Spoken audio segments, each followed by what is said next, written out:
네, 오늘 주님께서 주시는 지혜로 형통한 날이 되시기 바라겠습니다. 오늘 말씀은 골로새서 4장 5절에서 6절 말씀입니다. 외인에게 대해서는 지혜로 행하여 세월을 아끼라. 너희 말을 항상 은혜 가운데서 소금으로 맛을 냄과 같이 하라. 그리하면 각 사람에게 마땅히 대답할 것을 알리라. 아멘. 오늘 말씀의 주제는 불신자들을 어떻게 대해야 하는가, 이런 주제의 말씀이 됩니다. 오늘 말씀 5절에 보면 외인에게 대하여는 이렇게 되어 있는데, 이 외인은 교회 바깥의 사람을 말하죠. 불신자들을 어떻게 대해야 하는가에 대한 그런 가르침을 주고 있습니다.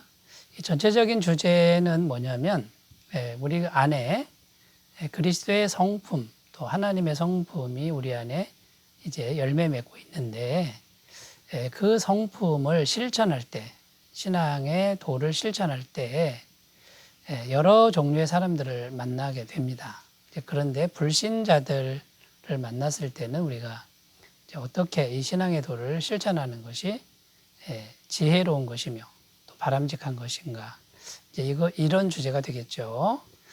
자, 그런데 여러분, 이 주제는 결코 쉬운 주제가 아니라는 겁니다. 우리가 불신자들이 많은 세상 속에서 우리가 살 수밖에 없죠. 그런데 그 불신자들은 하나님을 알지 못합니다.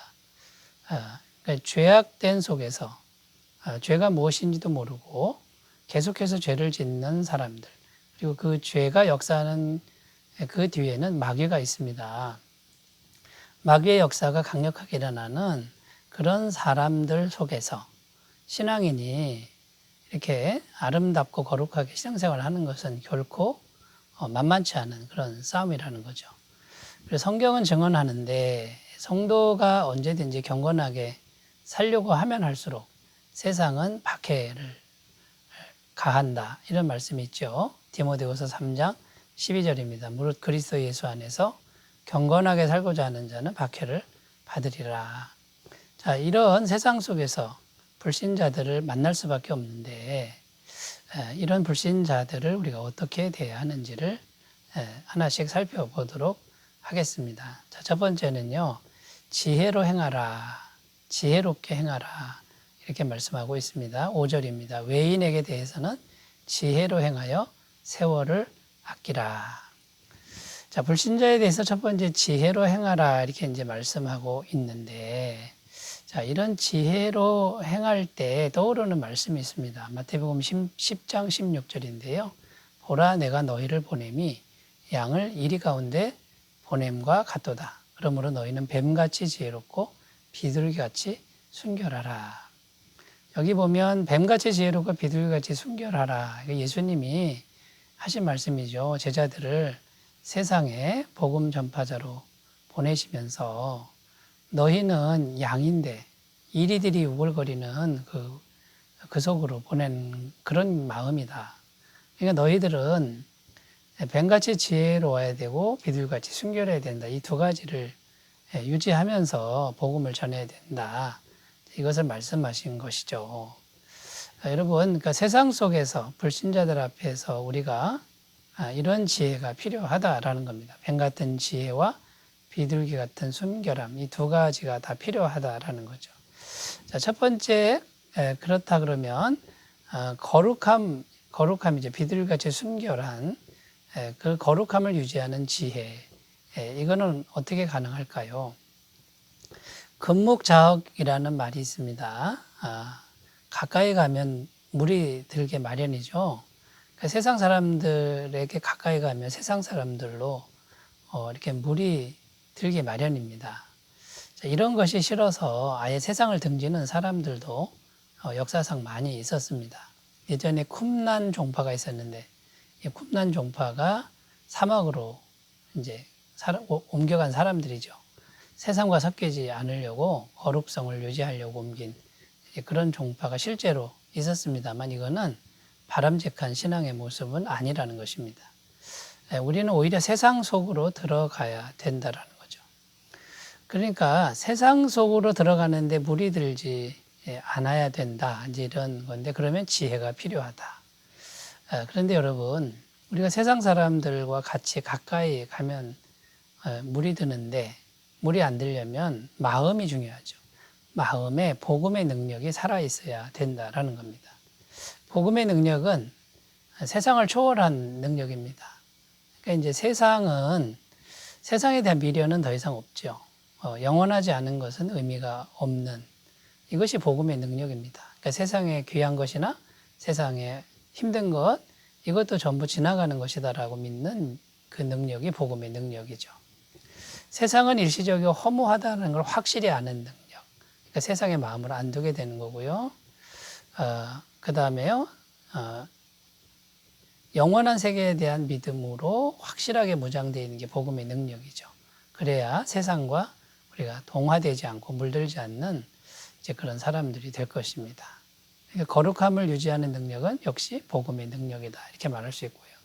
자, 뱀 같은 지혜가 또 필요한데요. 이 뱀 같은 지혜는 참 어렵습니다. 상황에 따라서 지혜를 발휘해야 되지요. 그런데 역시 복음의 능력을 가지고 상황에 따라서 대처를 해야 됩니다. 세상은 정글입니다. 잡아먹고 잡아먹히는 정글인데 우리 성도는 비둘기같이 온유해야 되는 이게 지혜인 거죠. 땅에서 우리가 살아야 되는데 하늘의 가치관을 추구해야 되고요. 세상은 높은 것만 추구하는데 우리 성도는 낮은 모습으로 섬겨야 하고요. 세상은 황금만능주의인데 우리는 하늘의 보화를 쌓는 길을 가야 되고요. 세상은 내가 살기 위해 남을 버젓이 죽이는데 우리는 남을 살리기 위해 내가 죽어야 되는. 여러분 이런 것이 지혜입니다. 근데 이런 능력은 복음의 능력이 아니면 불가능하다라는 것이죠.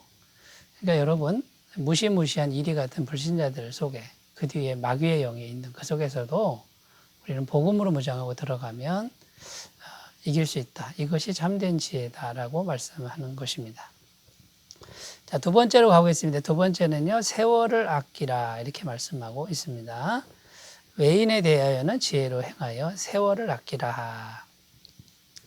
여기 이제 세월을 아끼라 이 원어의 의미는 기회를 사라, 돈 주고 사라, 값을 지불하고 사라 이런 의미가 되는 건데요. 무슨 기회냐면 영원과 연결되는 기회, 곧 카이로스입니다. 세월이라는 단어가 이제 카이로스인데요.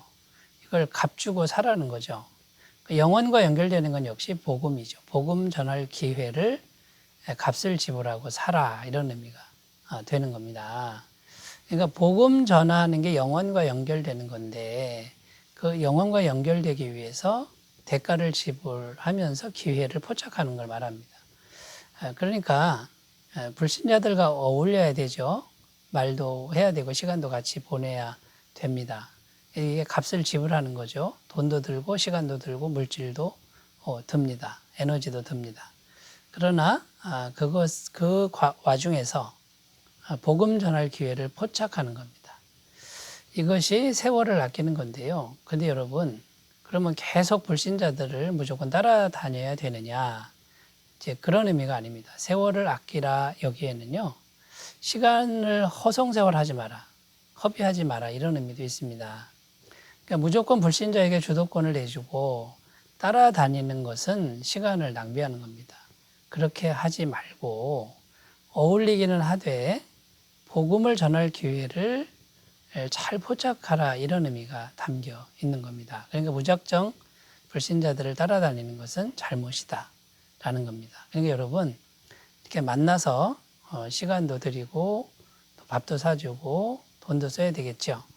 그럴 때 이제 대화를 해보면 압니다. 이제 준비가 되었는지 안 되었는지 이런 시간이 필요하죠. 그리고 복음을 자꾸 전할 시간이 또 필요하죠. 그러나 계속해서 따라다니는 건 아니고요. 주도권을 가지고 자기 시간 관리를 해가면서 또 불신자들과 어울릴 수 있는 이런 지혜가 필요하다라는 것입니다.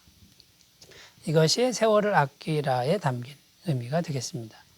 자, 세 번째입니다. 세 번째는 말하는 것에 대한 교훈인데요. 말하는 것을 항상 은혜롭고 적절하게 하는 것을 훈련하라. 이런 교훈이 되겠습니다. 6절입니다. 너희 말을 항상 은혜 가운데서 소금으로 맛을 냄과 같이 하라. 그리하면 각 사람에게 마땅히 대답할 것을 알리라. 여기 항상 이렇게 되어 있습니다. 말할 때 항상, 이 말은 평상시에 우리가 늘 쓰는 말을 소금으로 맛을 내는 것 같이 하라. 이제 이런 의미가 됩니다. 그래서 지금 말에 대한 권면을 주고 있는데, 첫 번째 우리가 꼭 기억해야 할 것, 말이 굉장히 중요하다. 말이 사람을 살 수도 있고 죽일 수도 있다. 말이 영이요 생명이고 말씀이 곧 하나님이시다. 이런 말에 대한 중요성을 분명히 해야 되는 것이고요. 또 말할 때 평상시에 우리가 훈련해야 되는데, 소금으로 맛을 내는 것 같이 말하는 훈련을 해라. 이런 뜻이 됩니다. 갑자기 이거는 되지 않는다라는 것이죠. 소금이 첫 번째 하는 역할은 제사 때 소금이 쓰이는데요. 제물에다 소금을 뿌리면 하나님이 거룩하게 보신다, 이런 의미가 있습니다. 그러니까 거룩한 말을 해라, 그런 말이에요. 이렇게 이제 부정한 말이나 누추한 말, 희롱의 말은 하지 말라. 성경은 이렇게 말하고 있는 거죠. 그 다음에 소금은 썩는 걸 방지합니다. 신선도를 유지하죠. 그러니까 말할 때 생명 있는 말을 해라. 살리는 말을 해라, 그 말입니다. 부정적이고 죽이는 말들은 이제 평상시 말의 습관에서 벗어버려라. 이제 이런 의미가 되는 거죠. 자, 그러면 여러분, 이렇게 평상시에 말을 적절하게 또 생기 있게 잘 하려면 이제 말만 하면 되겠습니까? 그렇지 않지요. 우리 마음이 실제로 마음이 은혜로 차야 됩니다. 생기로 차야 되는 게 중요하죠. 결국 우리 마음이 스스로 생기를 만드는 게 아니고요. 복음의 말씀을 통해서 살아계신 하나님을, 성령님을 계속적으로 마음에 모실 때 영생의 주님, 생기가 충만한 주님이 영으로 우리 마음에 들어와서 은혜가 충만하게 되고 평강이 충만하게 되는 것이죠. 그러니까 여러분 역시 복음을 통해서 살아계신 하나님의 생기, 생명을 받아들일 때 가능하다라는 겁니다. 그러기 위해서 첫 번째는 겸손함, 이 겸손이 필요한 거죠. 로마서 12장 16절에서 17절입니다. 서로 마음을 같이 하며 높은 데 마음을 두지 말고 도리어 낮은 데 처하며 스스로 지혜 있는 채 하지 말라. 아무에게도 악을 악으로 갚지 말고 모든 사람 앞에서 선한 일을 도모하라. 마음을 낮은 데 두라고 말씀하고 있습니다. 또 말로 악한 말, 악의 모양이라도 흉내내지 않는 습관이 필요합니다.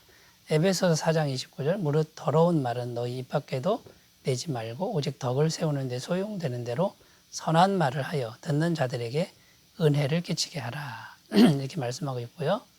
또 성령님과 친밀하게 우리가 동행해야 되겠지요.